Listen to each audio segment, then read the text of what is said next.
Welcome to the Jill on Money podcast. It is Monday, May 3rd, and I had the entire weekend to absorb that proposed plan from the Biden administration, the American Families Plan. And I talked a little bit about it last week when it first came out, but more details started to emerge day by day. So I thought it might be worthwhile to get you started on the week with a little refresher on what just is on the table. Remember, it's not a done deal yet. We got a long way to go, but there's a lot on the table. It's a $1.8 trillion plan. $1 trillion is the plan to spend, and $800 billion is essentially making a lot of those child care and dependent care tax credits permanent. So what would happen is the top marginal tax rate would increase. Capital gains for folks who make more than $1 million would go up. There will be changes to the way taxes are assessed on inherited assets. And there would also be a beefing up of IRS audits.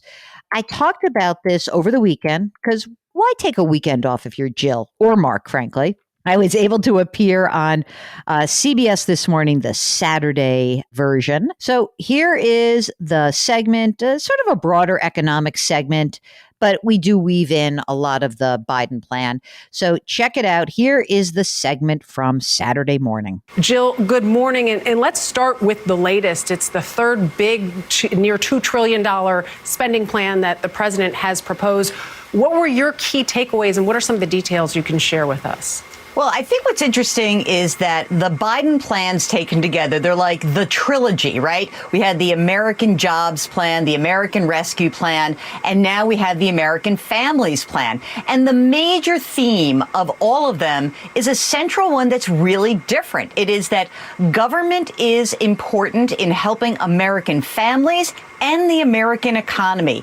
And I think what's really important about this, that we look at this, these three plans together, they really are relying on corporations and wealthy Americans to foot the bill to make this big change in the role of government. Jill, tell us more about that, because we know that the Republican opposition to this is that it's too expensive and that these projects are, all part of a Democratic wish list. But is the bottom line that this administration wants to close loopholes and tax the rich?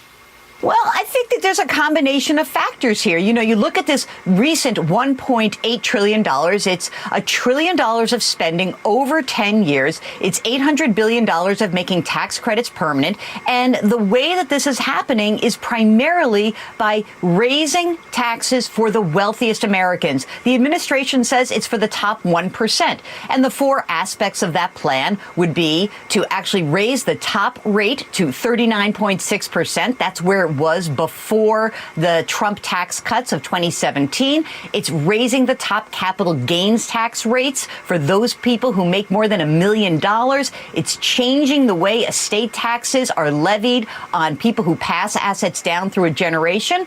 And the fourth poll is really interesting. It's injecting $80 billion into the IRS to help the IRS conduct audits of these high earners. Again, this is very much focused on high earners, and the previous plan was focused on the corporations. So put that together. That's a lot of taxing for the wealthiest as well as corporations to foot the bill of this real shift away from no government into more government.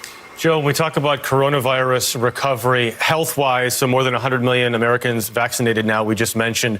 When it comes to financial recovery from the coronavirus, where are we right now? I think that it's really good news. This week, we found out that in the first quarter of this year, the economy expanded at a 6.4% annualized rate. That is huge. It is really an improvement where we were, just think about it, over a year ago, where the economy was contracting so dramatically. And when you look at this economic performance in the first quarter, it's likely to continue. Economists tell me that the U.S. could actually actually expand at a 6 to 7% growth rate for the entire year. That would be the quickest expansion since the mid-1980s. So we are well on our way to recovery. Of course, we need to get more people back to work. But man, this turnaround is unexpected when you look back just a year ago. Okay, so that was the segment. There's more on the website. I wrote extensively about this, and I have a feeling we're going to have to keep revisiting this issue because, again, it's not settled yet.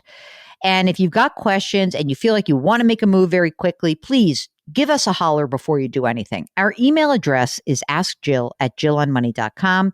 Our website is jillonmoney.com. Just hit the contact button while you're there. So here we go. Monday is in the can. Tomorrow, we're going to continue answering your questions. Please send us those questions. Let us know if you want to come on the air. Mark is going crazy booking all of our guests. That's you. So please do that, even though things are getting better. Even though you don't have to wear your mask outside if you are vaccinated.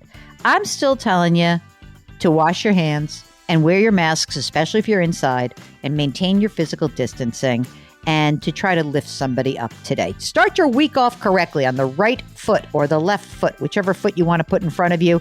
Do something nice for somebody else. We'll talk to you tomorrow. Thanks for listening.